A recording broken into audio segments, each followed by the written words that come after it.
ആത്മീയ ഭോജ്യത്തിൽ നാം ഇന്ന് വിചിന്തനം ചെയ്യുന്നത് നമ്മെ രക്ഷിക്കുന്ന 4 കൊതിയെക്കുറിച്ചും നശിപ്പിക്കുന്ന 5 കൊതിയെക്കുറിച്ചുമാണ്. രക്ഷിക്കുന്ന 4 കൊതി, അതുപോലെ തന്നെ നമ്മെ നശിപ്പിക്കുന്ന 5 കൊതി, അതേതെല്ലാം എന്ന് മനസ്സിലാക്കിയിരുന്നാൽ നമുക്ക് ദൈവത്തെ കൊതിക്കാനും അതിലൂടെ രക്ഷപ്പെടാനും സാധിക്കും. 4 കൊതി. രക്ഷിക്കുന്ന കൊതി, ഒന്നാമത്തേത് ദൈവത്തെ കൊതിച്ച് ജീവിക്കുക എന്നുള്ളതാണ്. പല വിശുദ്ധരുടെയും ജീവിതത്തിലേക്ക് നോക്കിയാൽ നമുക്ക് കാണാൻ സാധിക്കും, അവർക്ക് ഉണ്ടായിരുന്ന ഒരു കൊതി ഭക്ഷണത്തോടുള്ള കൊതിയൊന്നുമല്ല, ലൈംഗിക സുഖത്തോടുള്ള കൊതിയൊന്നുമല്ല, ദൈവത്തെ കൊതിച്ചവർ. ഇനി അതനുസരിച്ച് ജീവിതം ക്രമീകരിച്ച് അതിന് വിരുദ്ധമാകുന്ന ഒന്നിലേക്കും പോകാതിരിക്കാൻ അങ്ങേയറ്റം ശ്രദ്ധിച്ച പല വിശുദ്ധരുടെയും ജീവിതം നമുക്ക് കാണാൻ പറ്റും. രണ്ടാമത്തേതാണ് ദിവ്യകാരുണ്യം കൊതിക്കുന്നത്. ചില വിശുദ്ധരൊക്കെ അവർ എടുത്തു പറഞ്ഞ ഒരു കാര്യം, വൈദികരുടെ അടുത്ത് ചെന്നിട്ട് ഒരു വിശുദ്ധ സൂചിപ്പിച്ചൊരു കാര്യം, എൻ്റെ ആത്മാവിന് വിശക്കുന്നു, ദയവ് ചെയ്ത് അതിനുള്ള ഭക്ഷണം തരിക എന്ന് പറഞ്ഞാൽ ദിവ്യകാരുണ്യം സ്വീകരിക്കാൻ കൊതിച്ച വ്യക്തികൾ. വിശുദ്ധ കൊച്ചു ത്രേസ്യായിക്ക് സാധാരണ ദിവ്യകാരുണ്യം കിട്ടുന്ന സമയത്ത് കിട്ടാതെ വന്നാൽ ഏതാണ്ട് മീന് വെള്ളത്തിൽ നിന്ന് പിടിച്ച് കറിക്കട്ട പോലെയാണ്. അതുപോലത്തെ അസ്വസ്ഥത, ഏതാണ്ട് മരണപ്പെടാൻ പോകുന്നത് പോലത്തെ ആ ഒരു അനുഭവത്തിലൂടെ കടന്നുപോയ വ്യക്തിയാണ് വിശുദ്ധ കൊച്ചു ത്രേസ്യ. ദിവ്യകാരുണ്യം കൊതിച്ച വ്യക്തി. മൂന്നാമത്തെ കൊതിയാണ് വചനത്തോടുള്ള കൊതി. ഒരു അമേരിക്കക്കാരിയുടെ കാര്യം സൂചിപ്പിച്ച ഒരു കാര്യം ഇങ്ങനെയാണ്. ഒരു ക്യാതറി, അവർ കിട്ടാവുന്ന ഏറ്റവും വലിയ ഒരു ഭക്ഷണമായിട്ട് അവരുടെ ഭർത്താവ് പറഞ്ഞത്, വചനം വെച്ചൊരു സാൻഡ്വിച്ച് ഉണ്ടാക്കി കൊടുക്കുകയാണെങ്കിൽ അതായിരിക്കും ക്യാതറിന് ഏറ്റവും ആസ്വാദ്യമാകുക. ദൈവവചനം കൊതിച്ച വ്യക്തി. ദൈവവചനത്തോട് വേണമെങ്കിൽ നമുക്ക് ഒരു അഭിനിവേശം ഉണ്ടാകാം. ജ്ഞാനത്തിൻ്റെ പുസ്തകം 6-ാം അധ്യായം 11-ാമത്തെ വചനം എടുക്കുമ്പോൾ, എൻ്റെ വചനത്തിൽ അഭിലാഷം അർപ്പിക്കുക, അതിനോട് തീവ്ര അഭിനിവേശം കാണിക്കുക. അങ്ങനെയെങ്കിൽ എന്ത് സംഭവിക്കും? നിനക്ക് ജ്ഞാനം ലഭിക്കും.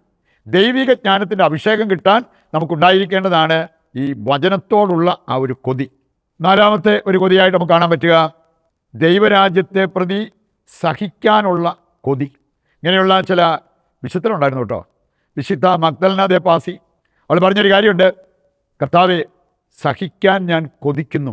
രക്തസാക്ഷിത്വം ഇഷ്ടപ്പെട്ട് അത് കിട്ടാൻ വേണ്ടി വീട്ടിൽ നിന്ന് ഇറങ്ങി ഓടിയ വിശുദ്ധരുണ്ട്. നന്നേ ചെറുപ്പത്തിൽ അവർക്കെല്ലാം സഹിക്കാനുള്ള ഒരു കൊതിയുണ്ടായിരുന്നു. അതിലൂടെ അവരുടെ ആത്മാവിനെ രക്ഷിക്കും എന്നുള്ള ആ ഒരു ബോധ്യം ഉണ്ടായിരുന്നത് കൊണ്ടാണ്.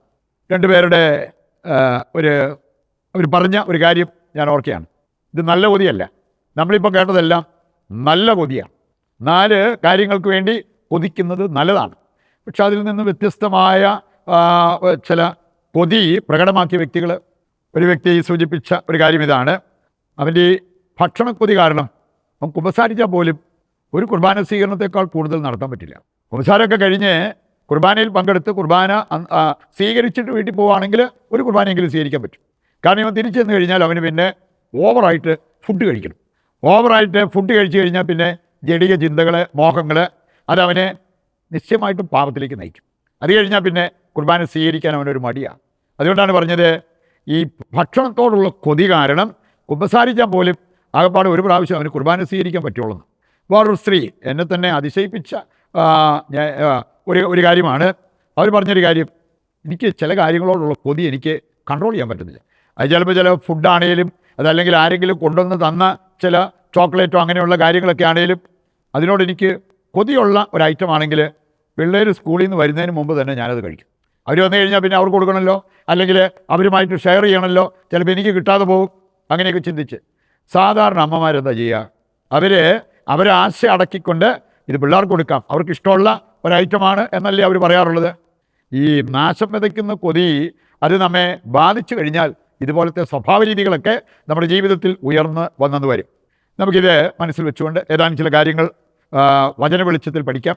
ഒന്നാമത്തെ കാര്യം, ഇസ്രായേൽ ജനത്തോട് കൊതി പൂണ്ട ഒരു ദൈവമാണ് നമ്മുടെ ദൈവം. തൻ്റെ സ്വന്തം ജനത്തോടെ ദൈവത്തിനുണ്ടായിരുന്ന കൊതി, ഈ ജനത്തിന് ആ ദൈവത്തോട് ഈ കൊതി ഉണ്ടായിരുന്നോ എന്നുള്ളത് നാം മനസ്സിലാക്കിയിരിക്കേണ്ട കാര്യമാണ്.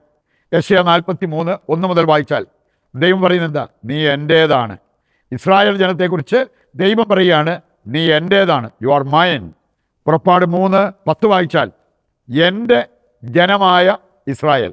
പുറപ്പാട് 19-ന്റെ 5-ാമത്തെ വചനത്തിലും അത് തന്നെ പറഞ്ഞിട്ടുണ്ട്, എൻ്റെ ജനമായ ഇസ്രായേൽ.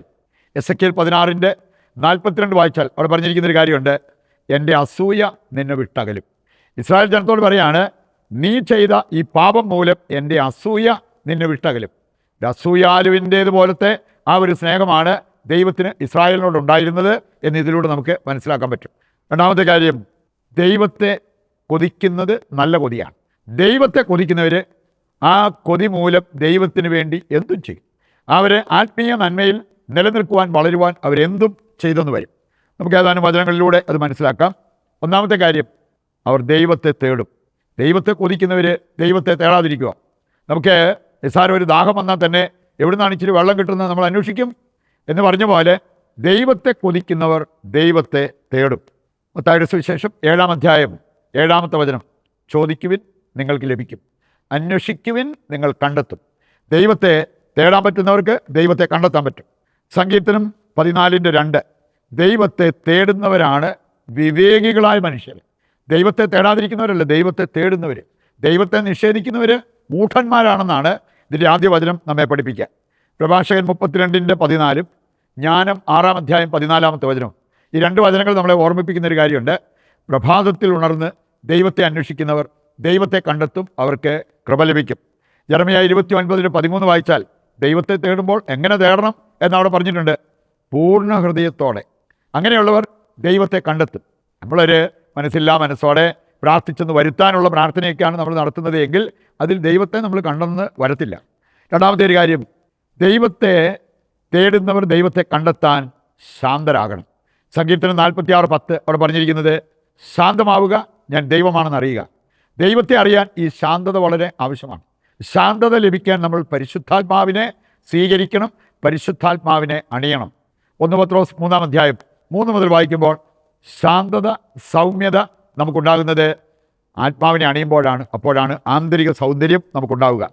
മൂന്നാമത്തെ കാര്യം, ദൈവത്തെ കൊതിക്കുന്നവർ കൽപ്പനകൾ പാലിച്ച് ജീവിക്കും.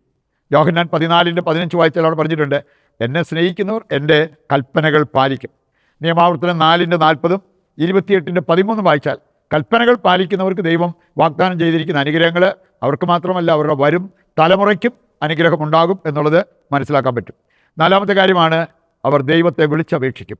ശരിക്കും നമ്മൾ ദൈവത്തെ കൊതിക്കുന്നവരാണെങ്കിൽ ദൈവത്തെ വിളിച്ചപേക്ഷിക്കും. ആ ദൈവസ്നേഹം അത് നമുക്ക് സ്വന്തമാക്കാനുള്ള ആ ഒരു ആഗ്രഹത്തോടു കൂടി ദൈവത്തെ വിളിച്ചപേക്ഷിക്കും. സങ്കീർത്തനം 14:4 പറഞ്ഞിരിക്കുന്നത്, വിളിച്ചപേക്ഷിക്കാത്തവർ അവർ ബുദ്ധിയില്ലാത്ത മൂഢരാണ്. അതുകൊണ്ടാണ് അവർ ദൈവത്തെ വിളിച്ചപേക്ഷിക്കാത്തത്. അഞ്ചാമത്തെ കാര്യം, ദൈവത്തെ കൊതിക്കുന്നവർ ദൈവത്തെ സ്തുതിക്കും. ദൈവത്തെ സ്തുതിക്കുമ്പോൾ വലിയ ദൈവാനുഭവം നമുക്കുണ്ടാകും. ദൈവസ്തുതിയും ദൈവാരാധനയും എത്ര വലിയ അനുഗ്രഹം നമ്മുടെ ജീവിതത്തിലേക്ക് എത്തിക്കും എന്നുള്ളത് കർത്താവിൻ്റെ വചനം നമ്മെ ഓർമ്മിപ്പിക്കുന്ന കാര്യങ്ങളാണ്. സങ്കീർത്തനം 66:1, സങ്കീർത്തനം 137:6 വചനം, ഇതെല്ലാം നമ്മളെ ഓർമ്മിപ്പിക്കുന്നത് നമ്മൾ ദൈവത്തെ സ്തുതിക്കാൻ കടപ്പെട്ടിരിക്കുന്നവരാണ്. അവസാനമായിട്ട് നാശം വിതയ്ക്കുന്ന 5 കൊതികൾ കൂടി മനസ്സിലാക്കിയിരിക്കാം. ഒന്നാമത്തേത് ഭക്ഷണക്കൊതി. പ്രഭാഷകൻ 31-ാം അധ്യായവും 37-ാം അധ്യായവും വായിച്ചാൽ ഭക്ഷണക്കൊതിയർക്ക് വരാവുന്ന നാശത്തെക്കുറിച്ച് അവിടെ പറഞ്ഞിട്ടുണ്ട്. രണ്ടാമത്തേതാണ് പണക്കൊതി. യോഹന്നാൻ 12 നമ്മൾ കാണുന്നത് യൂദാസ് പണക്കൊതിയനായിരുന്നത് കൊണ്ട് അവൻ്റെ ജീവിതത്തിൽ വന്ന അവസ്ഥകൾ അവൻ ആ സഞ്ചിയിൽ നിന്നും മോഷ്ടിക്കുമായിരുന്നു.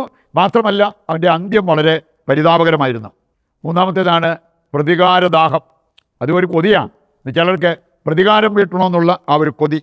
പ്രഭാഷകൻ 28 ആദ്യത്തെ 3 വചനങ്ങൾ വായിച്ചാൽ പ്രതികാരദാഹിക്ക് ഒരു കരുണയും ലഭിക്കത്തില്ല എന്നുള്ളത് കർത്താവ് നമ്മളെ പഠിപ്പിക്കുന്നുണ്ട്. നാലാമത്തേതാണ് ദ്രവ്യാഗ്രഹം. സഭാപ്രസംഗൻ 5:10 പറയുന്നുണ്ട്, ദ്രവ്യാഗ്രഹിക്കൊരിക്കലും ദ്രവ്യം കൊണ്ട് തൃപ്തി വരത്തില്ല. അവസാനത്തേത് ഭോഗാസക്തി, ജഡികാസക്തി. അതും ഒരു കൊതിയാണ്, ലൈംഗിക സുഖത്തിന് വേണ്ടിയുള്ള കൊതി. പ്രഭാഷകൻ 23:16, പ്രഭാഷകൻ 6:2 മുതലൊക്കെ വായിച്ചാൽ അവിടെ പറഞ്ഞിട്ടുണ്ട്, ഈ കൊതി നമ്മെ നാശത്തിൽ എത്തിക്കും, നമ്മുടെ ജീവിതം വട്ടപൂജ്യമാക്കും എന്നുള്ളത്. നമുക്ക് ഈ കാര്യങ്ങൾ മനസ്സിലാക്കിക്കൊണ്ട് നല്ലത് കൊതിക്കാം. നാശം വിതയ്ക്കുന്ന കൊതി ഉപേക്ഷിക്കാൻ തീരുമാനമെടുക്കാം. അതിനുവേണ്ട കൃപയ്ക്കായി പ്രതിഷ്ഠാ ജപത്തിൽ പങ്കുചേർന്ന് പ്രാർത്ഥിക്കുകയും ചെയ്യാം. ഇന്നിൻ്റെ എല്ലാ പ്രാർത്ഥനാ നിയോഗങ്ങളും നിശബ്ദതയിൽ ദൈവകരങ്ങളിൽ ഏൽപ്പിക്കാം.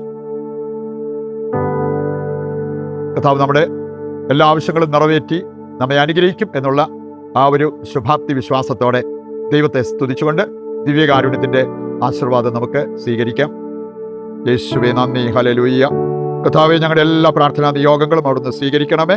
ഞങ്ങൾക്ക് നന്മയാകുന്നത് നൽകി അനുഗ്രഹിക്കുവാൻ തിരുവള്ളമാകണമേ. യേശുവേ നന്ദി, യേശുവേ സ്തുതി.